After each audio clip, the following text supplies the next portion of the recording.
Warahmatullahi wabarakatuh. Waalaikumsalam warahmatullahi wabarakatuh.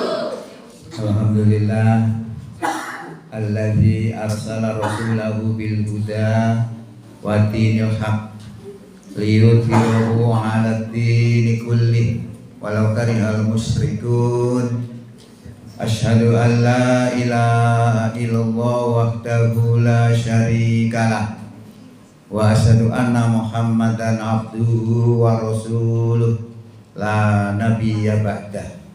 Allahumma sholli wa sallim wa barik ala Muhammad wa ala alihi wa sahbihi wa sallim ajma'in. Amma ba'du. Bapak Ibu, wabil khusus Direktur dan Wakil Direktur RC Hasanah yang kami hormati beserta stafnya, jajarannya, demikian juga para karyawan di RC Hasanah yang kami hormati. Alhamdulillah di pagi hari ini kita bisa hadir dalam rangka kajian duha yang nanti materinya mungkin pelatihan mubaligh dan mubalighot, khususnya untuk berdakwah di Rumah Sakit Hasanah Kota Mojokerto. Ini dimaksudkan agar pelayanan kita bisa memberikan kepuasan kepada pasien, sebagaimana yang saya dengar tadi, bagaimana visi misinya juga demikian. Itu kalau diterapkan luar biasa. Tadi saya lihat yang pelayanan yang islami dan memuaskan, itu sebenarnya kalau diterapkan luar biasa, akhirnya bisa turun barokah. Nah, kalau keberkahan ini sudah turun, semuanya jadi mudah. Saya itu pernah di SMK Muhammadiyah itu begitu, gajinya karyawannya aja tiap bulannya itu torok 5 juta. Tapi akhirnya saya terapkan sistem Islam, semua stakeholder di sana harus melaksanakan keislaman, terutama tentang kejujuran. Akhirnya alhamdulillah dalam waktu singkat berubah total sampai akhirnya tidak main lagi tapi justru menjadi plus. Nah, demikian juga rumah sakit ini. Salah satu ini adalah alat-alat kita untuk supaya rumah sakit kita itu stabil ya. Karena persaingan sekarang ini luar biasa. Kemarin saya beberapa hari yang lalu itu mengikuti rapat dengan diundang oleh MPKU wilayah ya, beserta Bu Erlis sama saya sama Bu Nurul. Itu ternyata sekarang ini di Indonesia itu turun pemodal besar. Dia membuat usaha apa saja gampang, termasuk membuat rumah sakit. Kalau mereka membuat rumah sakit, ini juga ancaman bagi kita. Maka kita perbaiki. Salah satunya adalah pelatihan mubaligh ini. Nah, nanti kita bisa ngedem wong loro, hati ini seneng cepet waras. Oleh karena itu nanti diharapkan kita sebagai orang yang ngurusi di rumah sakit ini mengerti psikologi orang sakit itu kayak apa, yang dibutuhkan apa. Kita tidak sekedar hanya teori pelayanan yang bagus dan islami, tapi kita tidak ngerti psikologinya, kita nggak ngerti. Salah satu contoh, orang sakit itu kepingin nang mulai, pengen waras pengen nang mulai. Nah, kalau kita suwe-suwe itu gak waras juga bermasalah. Nah, itu salah satu contoh. Misalnya pelayanan di obat itu apotek misalnya ya, kok suwe itu jengkel. Saya kan jadi pasien sering di sini. Roh ini gawe lah. Lah ini yang tadi pegawai kan gak ngerti, rasanya gak ngerti apa wong loro itu. Bilang mulai, kan cepet istirahat. Nah, kalau saya bandingkan dengan Sakinah, bukan Hasanah, Sakinah. Pelayanan obat jauh, Nun Sewu. Kalau di sini tuh kan apoteknya tertutup ya. Begitu pegawainya masuk bawa resep, kita nggak tahu dia kerja apa enggak, kita nggak tahu. Makanya lama. Tapi kalau biasanya kelihatan. Begitu terima resep, dia bekerja tahu, pasiennya ini tahu. Dia mau ngambil sana-sana ngerti karena tidak tertutup. Makanya cepat. Nah ini kalau kita sesuai dengan janji kita tadi, itu kalau diterapkan luar biasa. Seneng pasien itu. Nah, sebenarnya saya kemarin beberapa hari masuk itu kan banyak pengalaman, tapi tidak saya sampaikan di sini. Ya, banyak, terus terang banyak sekali. Ya. Saya itu selalu mengamati apapun, karena saya itu adalah orang-orang reaksioner. Setiap ada gerakan mesti saya nilai. Begini mana aja. Nah ini harapannya pelatihan-pelatihan ini juga dalam rangka untuk mengatasi rumah sakit kita yang sekarang ini sudah goyang-goyang diri. Karena apa? Karena ada aturan-aturan pemerintah dan juga ada regulasi dari BPJS-nya itu. Ini yang juga menyulitkan bagi kita. Karena di tempat-tempat lain juga belum tentu seperti ini kebijakan pemerintah itu. Nah ini bagaimana kita bisa merubah rumah sakit ini, salah satunya adalah kita harus jadi pejuang khususnya di rumah sakit. Ya, saya itu kalau training guru-guru itu tidak saya jadikan guru pengajar, tidak. Nah guru pengajar itu apa sih? Wis pokoknya maring mulang ya wis bae iso pakai iso gak ngurus. Ya ada guru-guru yang macam begitu. Tapi nek guru pendidik beda. Guru pendidik itu mengarahkan muridnya supaya jadi murid yang soleh dan solehah. Nah, saya harap di sini begitu ada kepedulian. Lah kepedulian ini niatkan karena Allah.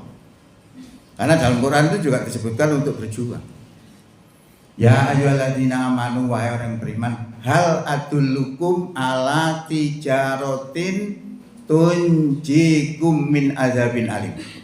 Maukah engkau saya tunjukkan kepada satu perniagaan, suatu perdagangan yang bisa menyelamatkan kamu dari adab yang pedih? Kita diberitahu, ditanya oleh Allah, mau enggak saya beritahu yang bisa menyelamatkan dari adab yang pedih? Suatu transaksi. Ya, kalau saya mungkin ya mau deh. Apa pekerjaannya? Tu'minuna billahi wa rasulihi wa tujahiduna fi sabilillahi bi amwalikum wa anfusikum. Yaitu beriman kepada Allah, beriman kepada Rasul, dan berjuang di jalan Allah dengan harta dan jiwa. Zalikum khairul lakum, yang demikian itu lebih baik untuk kamu, in kuntum ta'lamun, jika kamu ngerti. Jawabannya. Ini kalau kita semangat itu, kita dasarkan kepada itu, bekerja kita dasarkan kepada semangat juang, luar biasa. Bernilai ibadah. Ya, nah itu yang saya terapkan kalau saya itu bekerja. Maka saya bekerja itu selalu enggak pernah malas, enggak pernah sebenarnya. Cuman saya ini enggak cocok. Nah, cocoknya apa? Semangat dengan fisik sudah tidak sama. Ya, semangatnya masih menggebu-gebu tapi fisiknya das-des saya. Itu enggak cocok. Saya itu dulu kalau kerja ya, jangan tahu. Kerja itu mari subuh. Lerene jam 12 bengi. Bayangkan. Sekarang itu juga masih luar biasa. Saya itu kerja mari subuh sampai jam 09.00 bengi. Nah, wis beli jurun leren ngeleset dulu, mari tangi kerja maneh. Itu semangat saya, maka saya bisa menyelesaikan orang lain mengerjakan 1 bulan, saya 2 hari selesai. Karena semangat itu tadi. Semangat juang itu tadi. Nah, ini diharapkan begitu. Kita semua ini mari kita menjadi penolong-penolong agama Allah. Karena Allah mengatakan begini, ya ayyuhalladzina amanu intan surullaha yansurkum. Baik orang beriman, jika kamu menolong agama Allah, Allah pasti akan menolong kamu. Di mana ada kata kepastian? Ada yansur tadi, sebenarnya yansur kok ditulis yansur, mati itu menunjukkan niscaya. Pasti Allah akan menolong kamu. Lah ya kayak ini mantep kalau saya. Maka mental saya beda. Ya saya di mana-mana itu begitu ya kerja. Kalau nggak cocok ide wes reaksi saya, refleks. Nah jadi kalau saya tuh rewel kok mau nyelidiki itu enggak, sebenarnya saya cinta. Kalau saya nggak cinta saya biarkan, cuek saya. Nah kalau saya perhatian itu artinya apa? Saya itu mencintai. Karena apa? Karena rumah sakit ini didirikan untuk apa sih? Kedudukan rumah sakit di Muhammadiyah itu kayak apa? Dan untuk apa didirikan? Kita harus ngerti itu. Ya. Lah rumah sakit itu atau rumah sakit itu dalam Muhammadiyah kedudukannya begini. Muhammadiyah itu berdiri, kemudian dibantu oleh namanya UPP. UPP itu apa? Unsur pembantu pimpinan yang disebut majelis. Dan negara jenenge menteri, kan itu sama aja sebenarnya. Ya di Muhammadiyah namanya majelis atau lembaga. Lah, majelis atau lembaga ini, khususnya majelis ini mendirikan AUM, Amal Usaha Muhammadiyah. Kalau MPKU, AUM-nya adalah rumah sakit ini. Nah, kalau Dikdasmen, AUM-nya adalah sekolah-sekolah itu. Sosial misalnya PAJ dan sebagainya. Nah ini didirikan untuk apa? Didirikan untuk menunjang tujuan Muhammadiyah. Itu ADRT. Ya, jadi AUM ini didirikan untuk menunjang tujuan Muhammadiyah. Maka AUM itu AUM yang bentuknya bagaimana saja, maka coraknya harus mengarah kepada tujuan Muhammadiyah. Paling tidak karyawannya harus mengerti Muhammadiyah. Walaupun tidak masuk Muhammadiyah. Karena karyawan di LCH itu juga enak loh. Enak betul. Walaupun bukan Muhammadiyah bisa masuk.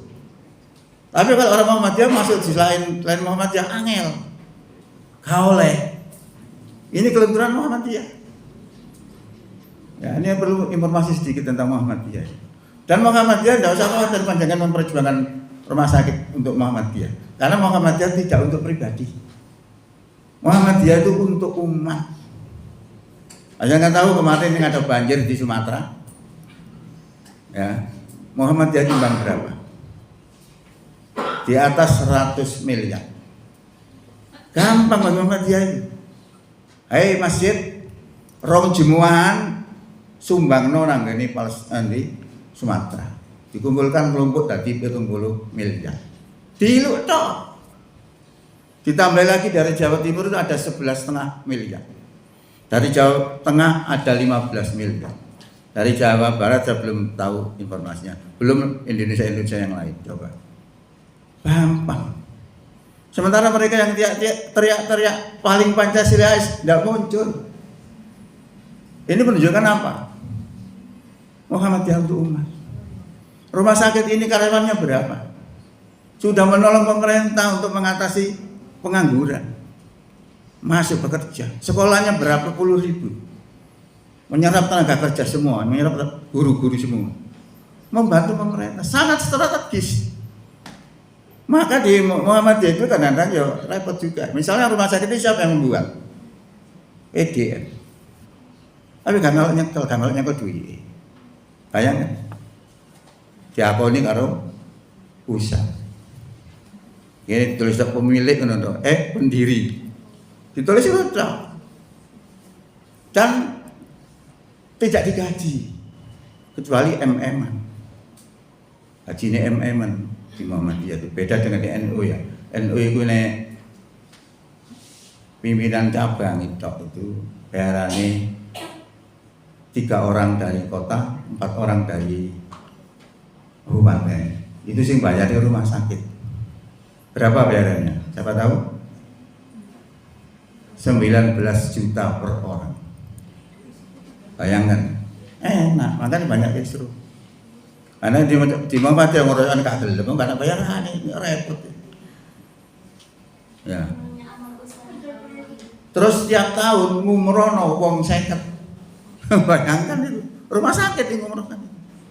Karena rumah sakitnya enak di sana. Dengan sistem pemerintah sekarang ini, wilayah Ombo, rumah sakit mek titik ndedek. Beda dengan kota, rumah sakit itu wakai wilayah mek titik. Maka yang bisa berobat cuma 2 desa. Kita terjata 2 desa, yuk mampus kita. Nah, mari kita perjuangkan supaya apa? Supaya orang-orang tertarik kepada kita. Saya itu kalau penjenengan tahu tak beritahu supaya ngerti. Orang-orang ternyata tidak banyak yang suka udah RC Hasanah. tetangga saya sendiri. Saya setelah masuk di sini, Pak Heru suruh bawaan loh. Nang rumah sakit umum alatnya lengkap. Dokternya namanya ini gak lebih sip. Coba banyak. Itu kan racun semua. Ada lagi yang wongnya ini senengan ngomong. Wah suasana itu apa? Perawat itu kayak panganan jajan bareng, paling jahat. Loh gitu. Akhirnya, nah ini masukan deh. Akhirnya contoh seperti itu. Akhirnya dia tidak mau berobat di sini. Di mana? Di puskesmas. Soalnya apa? Yang sakit sikil itu yang dapat terapi itu loh. Nah, di puskesmas itu ada. Loh gini kan racun semua ya. Makanya kalau kita melayani tadi, ojo ngomong tok, dibuktikan. Melayani dengan kepuasan, melayani dengan sistem Islam. Itu benar sudah itu teori ini. Ayo prakteknya kita nggak ngerti. Contoh mana? Supaya ngerti, supaya tahu keadaan. Saya itu kemarin kan kontrol ke dokter Meridian. Saya itu seneng ya dokter Meridian, bukan apa?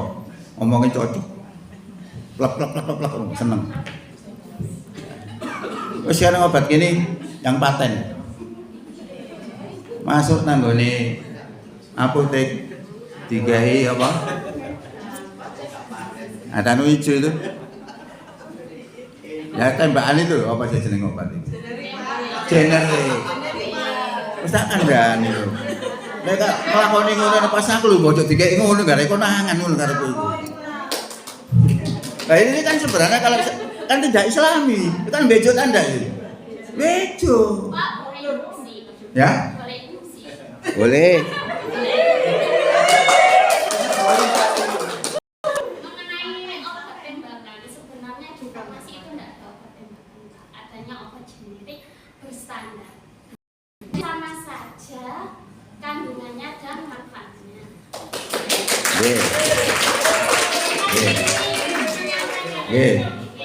Sekarang saya jawab ya.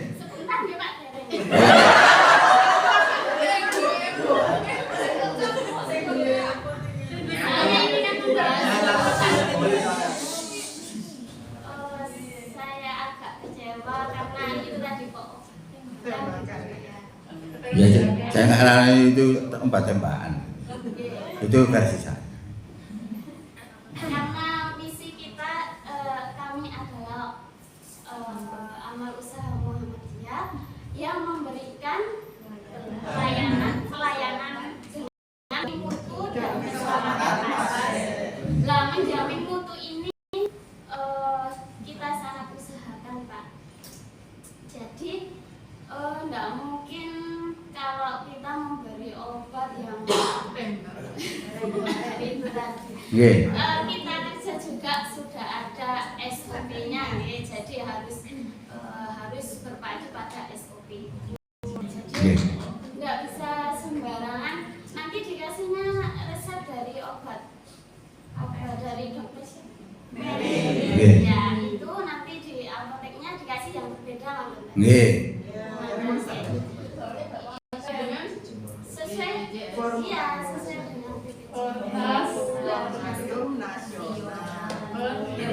Nah, gini guys. Yang seperti itu, kalau memang diganti, ngomong ke pasiennya, berarti gak lucu. Nah, dikai A terus dikai sampai A dikai B bejo, tidak ada berkah itu nanti. Itu menurut saya begitu. Tidak sesederhana itu, Pak. Nah, saya kemarin itu protes nang kene Bu Endang. Bu Endang iki opo ngene kok sampe iki apa jenenge generik. Cek kakek biaya Pak Heru ya wis gak iso ngomong kan. Bukan urusan biaya sebenarnya. Karena di awal itu sebenarnya kita itu bekerjasama dengan BPJS. Dan BPJS punya aturan standar formularium nasional yang itu yang kita pakai. Jadi obat yang diberi pada pasien. Artinya tanpa dijelaskan ini obatnya saya ganti dan sebagainya. Pasien sudah harus patuh pada standar formularium nasional ini. Kami tidak menyamai karena itu pasien BPJS adalah obatnya ini gitu. Oke, mboten maksud kula niku dokter ngekek resep A kok dikek B. Itu saya maksudnya itu aja sebenarnya. Kalau memang adanya B, ya dokternya suruh ngasih resep B. Sekarang ini kan kita nggak bisa melihat ya, moro-moro terus langsung diinformasikan ke apotek. Kita nggak bisa melihat. Kayak contoh dudunya bukti. Tapi saya sudah konfirmasi. Lalu obat saya itu yang namanya generik, tidak pernah makan. Saya ini dosis tinggi kalau obat. Jangan tahu saya ini ada prostat ya, sudah 10 tahun, tapi tidak pernah sakit. Tapi kalau saya minum obat yang generik, kencingnya tidak salah. Tapi kalau saya kasih Harnal, jos. Coba, beda Bu. Tapi ngono regane lek gak padha lah siji, sama enggak sama. Kualitasnya mesti sama, tulisannya mesti sama. Ada tamsulusin. Di Harnal juga ada tamsulusin. Beda kualitasnya, makanya harganya beda. Nah itu ya, itu saya maksud begitu. Nah ini kalau pelayanan itu kita supaya pasien itu pasti kayak apa, terserah. Cuma ini aja masukan saya ya. Saya ngomong ini karena saya perhatian. Saya itu kepingin rumah sakit saya ini bisa baik. Mereka gak baik gak oleh SHU. Kan gitu ya. Saya sampai sekarang tidak pernah dapat SHU. Oh, iya. Mulai jadi PDN sampai sekarang tidak ada SHU masuk, tidak ada. Loh, makanya kalau kita tidak dandani rumah sakit kita, wow, stres kita nih. Seperti gini terus. Saingannya luar biasa itu. Ini masukan. Untuk kita. Kalau saya nggak memperhatikan ya lah apa ngomong kan kayak ini. Itu ya. Jadi mungkin orang sing kesinggung ya enggak apa-apa, kesinggung tadi obat ya enggak masalah. Pun nggih? Lanjutkan. Oke.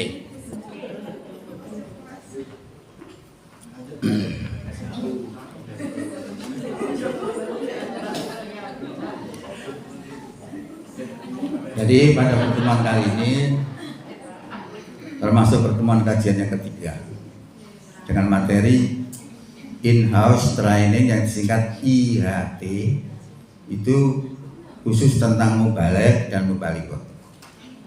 Maksudnya metode pelatihan internal yang diselenggarakan di lingkungan kerja, baik itu sekolah atau instansi, misalnya termasuk rumah sakit ini, dengan mendatangkan ahli. Nah, bertujuan apa? Untuk meningkatkan kompetensi, profesionalisme, dan keterampilan stakeholder tentang mubalek dan mubalighah. Ini kurang lebih begitu pengertian judul ini. Pada kajian kedua saya sampaikan materi mubalek dan mubalighah secara umum, yaitu tentang apa? Muqaddimah. Kemudian pengantar.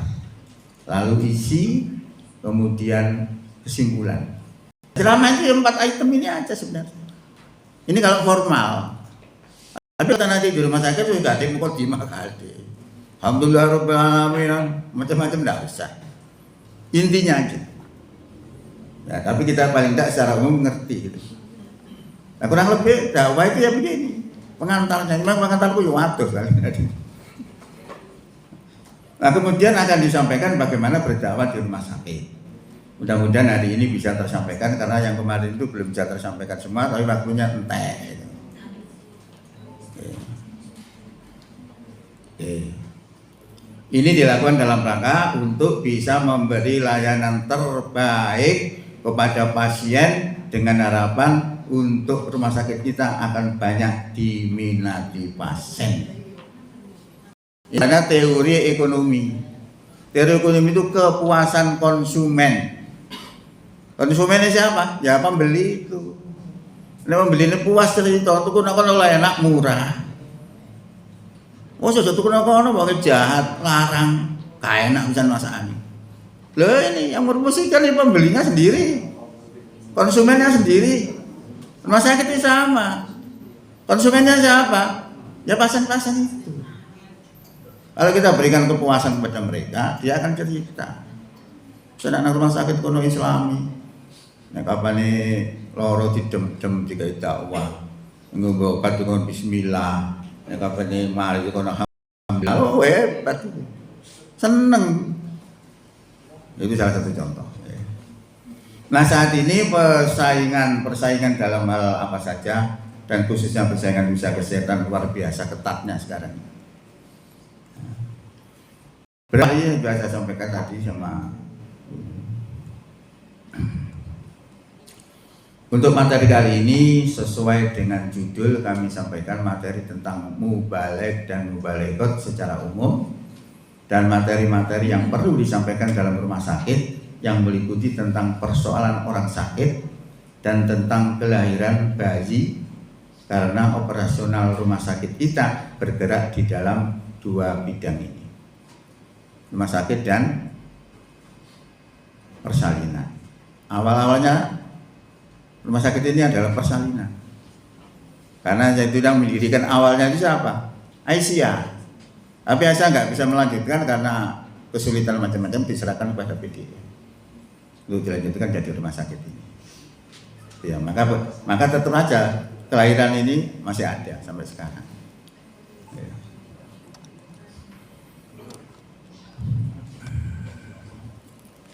Baik. Jadi mubaligh itu di hadapan Allah dipuji. Ya, jadi tidak usah berkecil hati dibalik, oh ini isim enggak. Allah memuji. Kuntum khaira ummatin ukhrijat linnas. Kamu itu sebaik-baik umat yang dilahirkan untuk manusia. Ta'muruna bil ma'ruf, kamu perintahkan pada yang ma'ruf, wa tanhauna. Dari kata naha ini. Watan haun itu mencegah anil mungkar saking perkara mungkar. Jadi ini menyuruh yang ma'ruf dan mencegah yang naha itu nek cara Jawa ini kan menahan, mencegah. Nek wong India apa kalau mengatakan nehi. Tuan tapur. Jadi banyak kesamaan. Lalu berikutnya adalah waktu minuna billah. Kamu beriman kepada Allah. Walau amana ahlal kitab, dan sekiranya ahli kitab itu beriman, lakana khairal lahum, sungguh dia adalah lebih baik untuk mereka.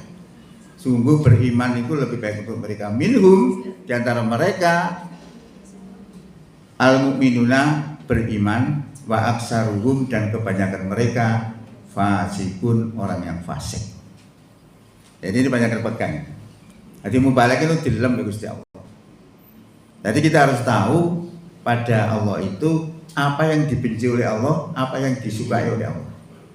Salah satu misalnya yang dibenci syirik, dibenci itu udah. Yang disenangi apa? Tauhid. Kita harus ngerti. Ya. Modifikasi dakwah. Jadi modifikasi dakwah itu ada 3 berarti. Caranya macam-macam. Jadi kita berdakwah itu tergantung siapa yang diajak bicara. Ud'u, berdakwahlah, serulah ila sabili rabbika, kepada jalan Tuhanmu. Itu menyampaikan agama. Bil hikmati, kelawan hikmah, kelawan kebijaksanaan. Nah, bijaksanaan ini tergantung situasi masalahnya apa. Kita ambil yang terbaik. Misalnya kok rawame, ya kita bijaksana bagaimana supaya saya bisa menang dan bisa masuk dakwah kita. Itu suatu perbuatan yang tidak semua orang bisa mengerti. Harus bijaksana. Kemudian mau idotil hasanah, dengan pelajaran yang baik. Ya, pelajaran yang baik ini juga kita lihat objeknya siapa. Objeknya orang nggak patek bantahan ya harus dikai mau idotil hasanah beres. Tapi kalau yang pendengarnya itu adalah dokter, profesor, jangan dikasih mau idotil hasanah, gak kelem. Apa? Wajadilhum, bantalah mereka billati ya ahsan, dengan yang lebih baik. Berjidat. Maka Nabi Ibrahim pernah berdakwah kepada raja. Raja intelek enggak? Bagus enggak inteleknya? Bagus. Maka dia bilang, Dia menunjukkan kepada Raja Namrud itu bahwa Tuhanku adalah zat yang menghidupkan dan mematikan. Dibantah mbak Rojoy. Loh masih aku ya iso. Kawan ini narapidana, tak patenani mati mesti. Tak jarno urip. Loh dibantah. Lah kelepekan Nabi Ibrahim. Lalu dijawab lagi oleh Ibrahim, sesungguhnya Allah menerbitkan matahari dari timur. Coba terbitkan dari barat. Fabuhita, maka dia diam tidak bisa menjawab. Loh ini namanya diplomasi, namanya jidal. Tergantung objeknya. Nah karena kepada pasiennya enak enteng. Maka kalau kita tahu psikologinya orang-orang yang sakit itu kayak apa, didem-dem ae. Iku iso ngrontokno dosa. Iku cobaan dari Allah. Nek sabar iso rontok dosane, seneng. Contohnya Nabi Ayub, dikai nyangkut sak melodawa ini, sabar karena dia tak tahu tadi diuji oleh Allah. Kalau Allah menyembuhkan, gak sulit, kun fayakun. Maka dalam Quran tadi dibacakan oleh Pak Darus tadi, sesungguhnya penyakit itu yang menyembuhkan Allah, bukan kita. Kita sarana saja. Itu mantep itu katanya. Nah itu perlu disampaikan. Itu dakwah-dakwah pada mereka nggak perlu formal misalnya. Harus ada pengantar, tapi enggak usah. Wis mantare carane awake dhewe enggak apa-apa.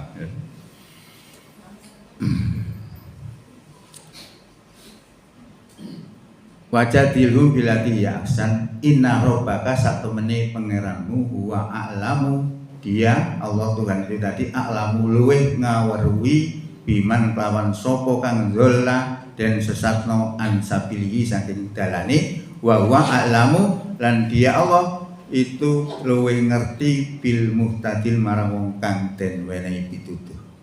Jadi Allah tuh ngerti wong oleh pitutuh sesat ngerti. Nah, dan ini adalah modifikasi dalam berdakwah itu item yang begitu. Jadi tergantung kita itu siapa yang kita hadapi. Nah, kita hadapi wong mesti gak akan cerewet ya wis biasa ya mau betul kasana selesai. Oke, kita lanjut. Dalam ayat itu disebutkan begini. Man ra'a minkum mungkaron.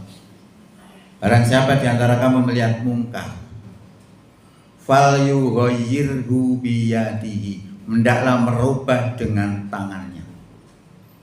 Fa ilam yastati fa bilisani, jika tidak mampu dengan tangannya, maka hendaklah merubah dengan lesannya. Fa ilam yastati fa bilisanihi, dan jika tidak mampu dengan lesannya, maka hendaklah merubah dengan hatinya.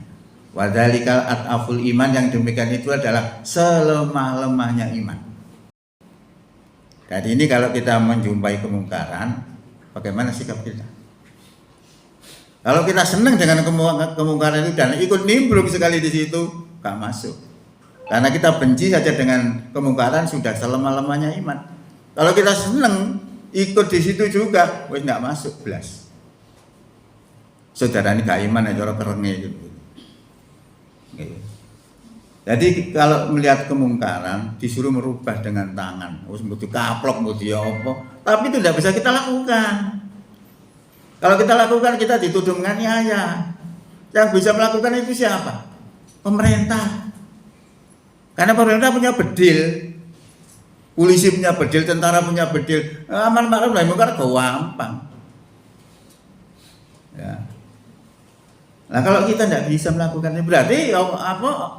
Opsi kedua dengan mulut, masih dengan mulut juga masalah juga.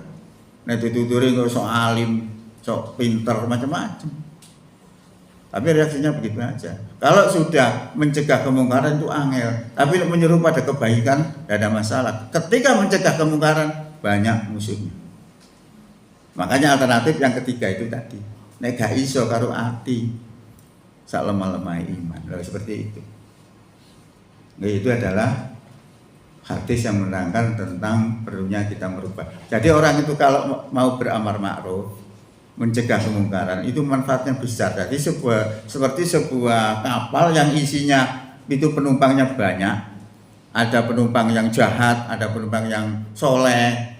Kemudian orang jahat tadi melubangi kapal. Terus tidak ada yang mencegah. Apa yang terjadi? Kapalnya kelebon banyu. Akhirnya ngambang mudik lah menisor nih. Menisor mati kabeh. Ini kalau tidak ada orang yang mencegah. Lah mencegah itu amar ma'ruf tadi, dakwah kita. Nah, maka dengan berdakwah itu luar biasa manfaatnya. Baik untuk pribadi atau untuk orang lain. Ya, oke, kita lanjutkan.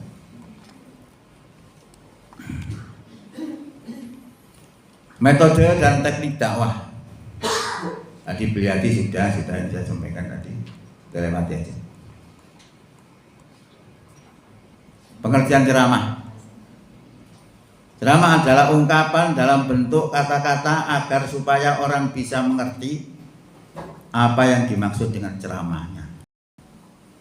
Jadi ceramah itu memiliki tujuan yang jelas apa yang akan disampaikan. Maka dalam menyampaikan ceramah harus disampaikan dengan jelas maksud daripada tujuan ceramah itu. Menetapkan judul agar jelas materi yang akan disampaikan. Hal-hal yang perlu diperhatikan adalah kepada siapa kita berceramah. Tadi saya sampaikan di pengantarnya tadi. Ini pengertian ceramah. Hal ini perlu agar kita dapat menyampaikan atau menyesuaikan bahasa yang harus dipakai agar mereka mengerti apa maksud dari ceramah kita. Demikian juga terkait dengan durasi waktu yang digunakan untuk ceramah. Harus dipahami agar sesuai dengan waktu tersebut, materi ceramah sudah kita sampaikan dan mereka mengerti dengan isi ceramah kita. Kalau orang yang mendengar itu mengerti maksudnya, maka ceramah kita termasuk ceramah yang berhasil. Jadi begitu saja. Jadi kalau kita mau dan kita ungkapkan dengan kata-kata dan orang itu ngerti, berhasil. Nah, nggak ngerti ya belum berhasil. Nah, itu metode ceramah itu begitu. Ya. Pengertian mubalik atau mubalikun.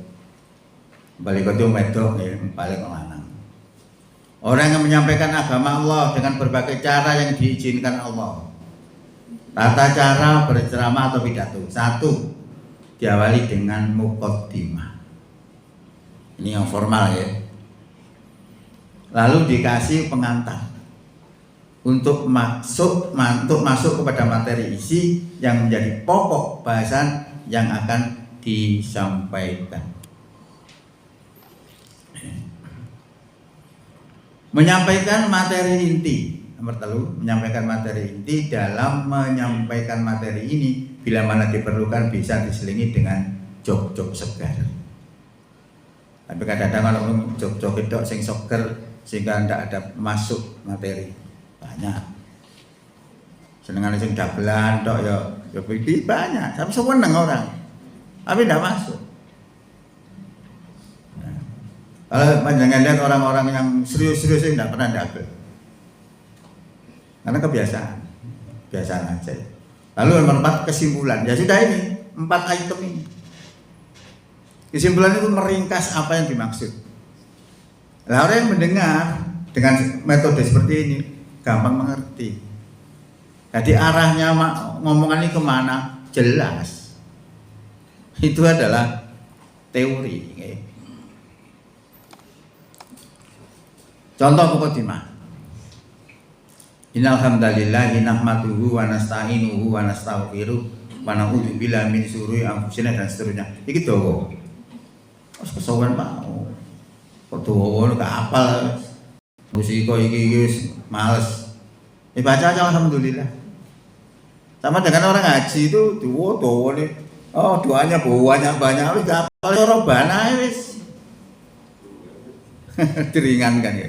Robana di dunia kan makanya disebut haji robbana akhirnya gitu. Dan apa? Ini adalah contoh muqaddimah, tapi macam-macam ini.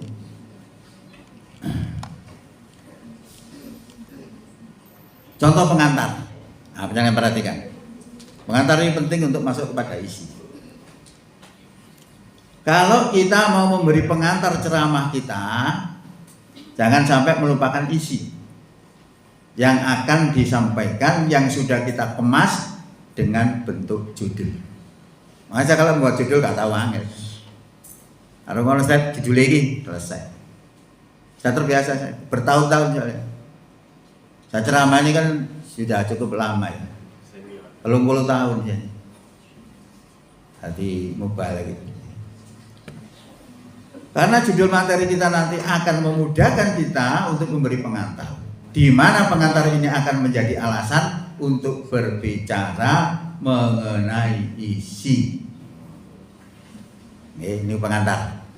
Pengantarnya terserah kita itu bagaimana, pokoknya uang ini digiring supaya akhirnya bahas isi. Itu caranya. Bahasanya tidak harus tidak, terserah. Nanti saya kasih contoh. Contoh misalnya kita akan memberi pengantar dengan judul materi yang diberi judul membongkar akar korupsi. Bayangkan kita sudah ada. Di sini aku menyampaikan apa ini? Membongkar akar korupsi. Berarti penyebab juga akan kita sampaikan. Ini contoh, membongkar akar korupsi. Sekarang ini pemerintah ini, satu contoh. Sekarang ini pemerintah sedang dipusingkan oleh kasus-kasus korupsi yang semakin merajalela. Dari hari ke hari tidak ada berita yang tidak dimuat oleh media cetak maupun elektronik tentang kasus-kasus korupsi tersebut. Korupsi sudah sampai pada kondisi yang sangat memprihatinkan, seakan-akan korupsi ini sudah merupakan budaya bangsa kita. Ini termasuk pengantarnya. Sebelumnya, yaitu daerah sebelum reformasi, untuk agar tidak ada korupsi di tingkat birokrasi, maka pemerintah menaikkan gaji para pejabat dan pegawai-pegawai lainnya. Tapi apa hasilnya? Korupsi tetap merajalela, bahkan semakin besar-besaran. Ya apa sih? Dari kurang bayar, kayak bayar pakai korupsi ini tambah gede. Kalau begitu apa masalahnya? Nah ini dikupas diisi nanti itu. Ya alasan kenapa kok terjadi korupsi? Nah banyak kan sudah bisa bayangkan, nanti saya menyampaikan ini. Apa yang kita persiapkan, cari bahannya. Memang awal-awal ya soro, kayak apalan. Nah kayak apalan ya gampang. Ceramah kami hari ini kami beri judul membongkar akar korupsi. Sudah. Jadi pengantar. Kami akan mencoba membongkar apa sebabnya terjadi korupsi yang banyak merugikan negara dan menguntungkan segelintir orang saja. Semenjak Presiden Prabowo menjadi presiden, sudah salah satu sasaran kinerjanya adalah memberantas korupsi. Ya, kemarin saya memang menaruh harapan ya. Tapi akhir-akhir ini ya sudah pedih ya. Sudah pedih. Ya, Presiden Jokowi dibijuke mbek Cina. Lah saiki Presiden Prabowo ngerangkul Amerika, wis padha ae. Dalam menjalin perdagangannya wis merugikan. Kalau mereka masuk ke Indonesia barangkali karena pajak deh. Muncul gak ada ono level halal, tidak ada. Baik memang disembelih bahwa apa panjenengan tahu bagaimana membuat sosis itu kalau lihat apa YouTube.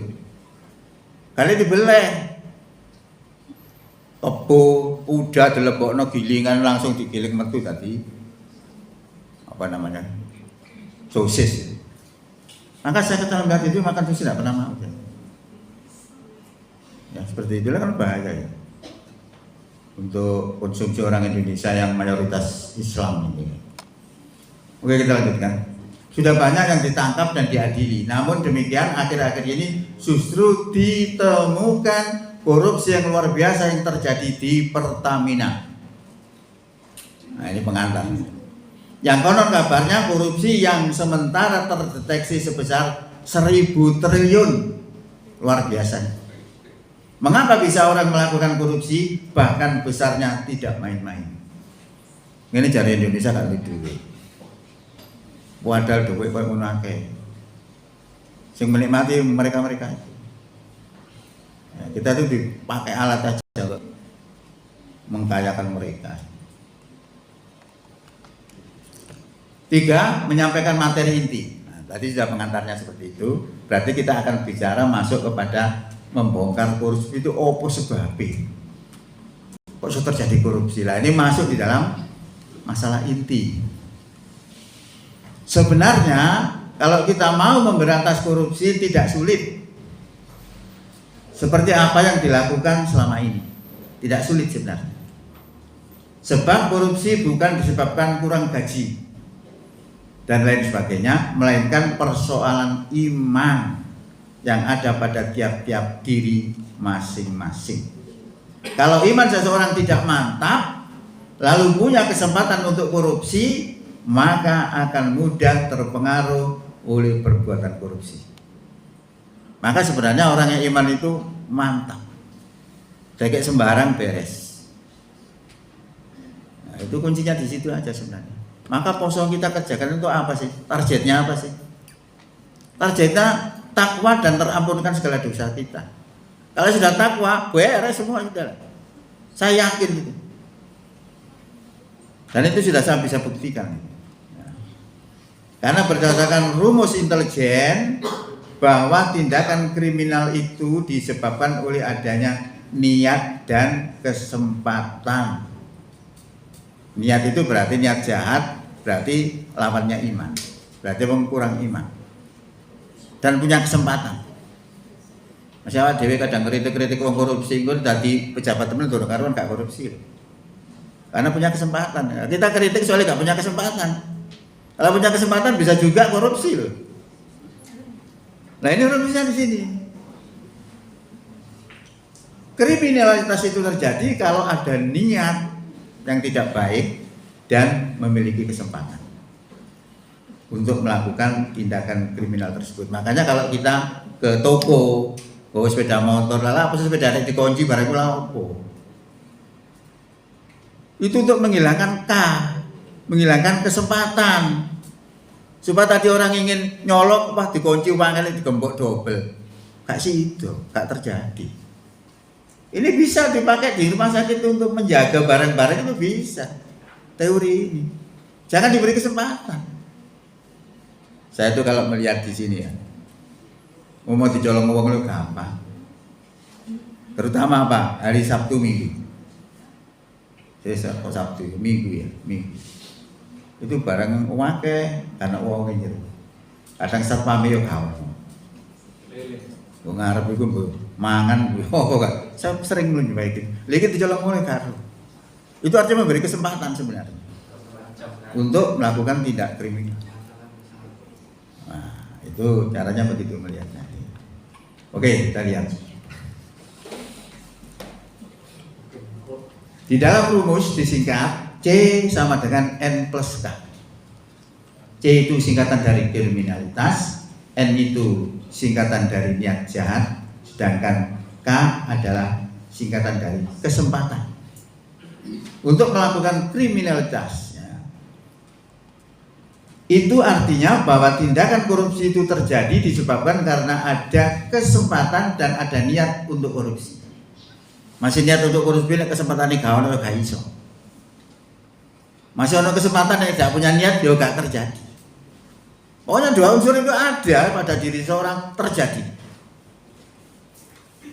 Ya, panjenengan tahu ketika Nabi Yusuf diperdaya oleh istrinya raja karena saking gantengnya.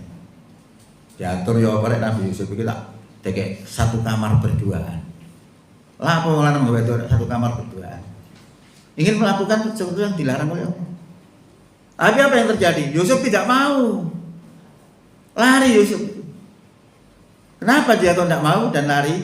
Karena dia ngerti bahwa Allah melihat dirinya. Berarti dia di situ tidak punya N. Tidak punya niat untuk melakukan perbuatan dosa tadi. Tapi kesempatannya ada. Oh, dilakukan karena mengerong lu kamar lu. Ini rahasianya. Ya. Tetapi kalau kesempatan untuk korupsi ada, namun niat untuk korupsi tidak ada disebabkan pengaruh iman yang ada padanya, maka tindakan korupsi tidak akan terjadi. Nah, ini sudah kita gambarkan, sudah ada gambaran. Jawabannya tadi sudah gambaran, membongkar akar korupsi. Oh, apa sih masalahnya? Sudah tergambar, walaupun belum disimpulkan, belum ada contoh misalnya. Untuk memperjelas bahwa tindakan korupsi terjadi adalah dikarenakan lemahnya iman. Dapat kami berikan contoh kisah seorang pengembala kambing yang tidak mau melakukan korupsi walaupun kesempatan untuk korupsi itu ada baginya. Nah, ceritanya itu buruh angon wedus, gak duwe. Dia punya kesempatan untuk korupsi. Sing duwe dibijui iki lho, ilang 10 timbangan macan karo. Pemane siji sama karo. Namun pengembala tersebut tidak mau melakukan itu disebabkan pengaruh imannya. Dikisahkan dalam sebuah hadis, Umar bin Khattab radhiyallahu an bertemu dengan seorang pengembala kambing yang sedang mengembalakan kambingnya banyak sekali, ribuan. Jadi kalau orang dulu itu naik mengembala kambing itu gak 10-20, ribuan di lembah itu. Seandainya kambing itu diambil 1 ekor saja, pemilik kambing pasti tidak tahu. Hal tersebut berarti dia punya kesempatan untuk melakukan korupsi dengan menjual kambing yang digembalakan itu. Lalu Umar berkata pada pengembala tersebut, jualah kambingmu itu 1 ekor saja kepada saya. Pengembala menjawab, ini bukan milik saya Tuan, ini milik majikan saya. Lalu Umar menjawab, Umar berkata lagi, sudahlah katakan saja kepada majikanmu bahwa kambingnya dimakan serigala. Benar, masuk akal ini. Mau dikandani ngono lho. Gak bisa membuktikan. Lalu pengembala itu berkata lagi, fa aina Allah. Artinya apa? Kalau kambing ini saya jual kepada Anda Tuhan, lalu di mana Allah itu? Loh, dia punya iman, dia ngerti kalau dia dilihat oleh Allah. Makanya walaupun dia punya kesempatan, dia tidak melakukan korupsi karena dia takut kepada Allah. Ini pengaruh iman. Berarti sudah tergambar. Kalau begitu korupsi tadi karena perkara iman, bukan perkara bayaran. Kan begitu sebenarnya. Apa yang dapat kita ambil pelajaran dari peristiwa tersebut adalah sebuah kisah yang dapat kita ambil pelajaran yang sangat berharga, yaitu kenapa pengembala itu tidak mau korupsi dengan menjual kambing itu, padahal dia punya kesempatan untuk itu. Ternyata dia tidak melakukan korupsi tersebut karena dia mengetahui bahwa apa yang dilakukannya Allah senantiasa akan melihat dirinya. Ini iman. Coba orang kalau seperti ini, jadi pejabat beres, jadi buruh beres, itu. Maka sampai Allah itu memberikan hadiah. Nung gelem iman takwa dikai swarga. Poso ini proses kasih sayang Allah kepada kita supaya kita jadi orang baik, jadi orang bertakwa. Itu dikai swarga. Kan begitu. Mohon izin Bapak mengingatkan waktu kurang 5 menit ini. Nanti seperempat 15 menitnya untuk tanya jawab dan praktik. Oke, cukup relatif. Ya memang mulai ya kawanan Dede. Nah ini belum masuk inti, belum masuk dakwah di rumah sakit ya. Habis ya, bos. Kajane ya tambahin aja tambah cepet, tapi saya jika lego ya jane. Gak iso memuaskan gitu. Oke. Dan akhirnya dia tidak melakukannya walaupun kesempatan itu ada. Maka dengan kata lain dia tidak melakukan korupsi dikarenakan pengaruh iman yang ada padanya. Loh, terjawab. Gitu. Jadi pengantar tadi dengan isi menjawab persoalan. Pengantar menjabarkan persoalan, inti menjawab persoalan. Segitu aja, gak angel-angel. Inilah yang kami maksud dengan pendidikan karakter bangsa itu, yang sebenarnya adalah pendidikan Islam itu sendiri. Untuk menghilangkan korupsi, seorang harus memiliki iman yang kuat. Orang yang memiliki iman yang kuat, maka orang tersebut ketika menjadi pemimpin tidak akan korupsi. Dan kalau menjadi buruh, mereka akan menjadi buruh yang jujur. Oh, luar biasa. Oleh karena itu, pendidikan iman menjadi penting untuk ditingkatkan, yaitu dengan membentuk pribadi-pribadi yang memiliki iman yang tangguh. Itulah yang menjadi semangat dan tujuan kami dalam memilih judul ceramah membongkar akar korupsi. Tinggal kesimpulan. Oleh karena itu, pastikan mulai hari ini, jam ini, menit ini, detik ini, dan seterusnya, kita bangun pribadi-pribadi yang memiliki iman yang tangguh. Sehingga tidak akan ada lagi koruptor-koruptor di negeri kita ini, dan yang ada sehingga tidak akan ada lagi koruptor-koruptor di negeri kita ini, dan yang ada adalah keberkahan dari langit dan bumi yang dicurahkan Allah kepada kita semuanya. Mudah-mudahan apa yang kami sampaikan ini dapat menjadikan renungan dan dapat memberikan semangat untuk membentuk pribadi-pribadi yang mukmin sejati. Kira-kira bisa digambarkan tak enggak tadi? Penyebab korupsi tadi. Nah, kalau panjangan misalnya sudah memahami berarti berhasil. Itu aja. Nah, ini saja nih. Intinya di sini. Tapi tidak apa-apa. Intinya panjenengan berdakwah di pasien, ya. Ya, sampaikan aja. Misalnya apa, penderitaan itu yang panjenengan dikasih penyakit itu cobaan. Dites kita oleh Allah. Kalau kita bisa bersabar dalam penderitaan itu, dosanya rontok, Pak.